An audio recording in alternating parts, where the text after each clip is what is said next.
Hello everyone, welcome to our channel. ఈరోజు మన ఛానల్లో super tasty and healthy recipe ఉసిరికాయ పచ్చడి.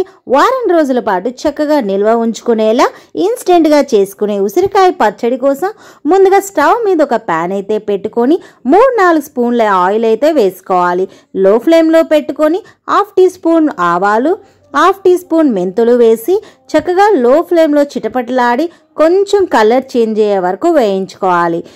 మరీ మాడించుకోకూడదండి. మాడిందనుకోండి మనకి చేదు వచ్చేస్తుంది. ఇప్పుడు 1/2 టీ స్పూన్ మెంతులు, 1/2 టీ స్పూన్ ఆవాలతో పాటు 1/2 టీ స్పూన్ మినప్పప్పు, ఎండుమిర్చీలు ఒక 5-6, పచ్చిమిర్చీలు ఒక 5-6, అలానే కాస్త కరివేపాకు, మనం కట్ చేసి పెట్టుకున్న ఉసిరికాయ ముక్కలు, ఇది మొత్తం 250 గ్రామ్స్ ఉసిరికాయ ముక్కలు అయితే వేస్తున్నాను.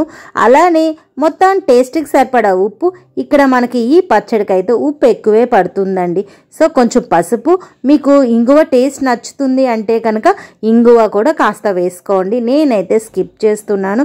సో మొత్తం కలిసేట్టు కలుపుకొని మూత పెట్టి ఒక 10 నిమిషాలు ఉడికించుకుంటే చాలు. చక్కగా ఉసిరికాయలన్నీ చక్కగా మగ్గిపోతాయి. ఇప్పుడు ఈ చల్లారి చేసుకొని మిక్సీ పట్టుకోవాలి. ఇంకా మన టేస్టీ ఇన్స్టెంట్ ఉసిరికాయ పచ్చడి అయితే రెడీ అయిపోయిందండి. మరి మన రెసిపీ అయితే మీరైతే ట్రై చేసి ఎలా ఉందో కింద కామెంట్ చేసి చెప్పండి. అలానే మన ఛానల్ని ఫస్ట్ టైం చూస్తే ప్లీజ్ లైక్, షేర్, సబ్స్క్రైబ్.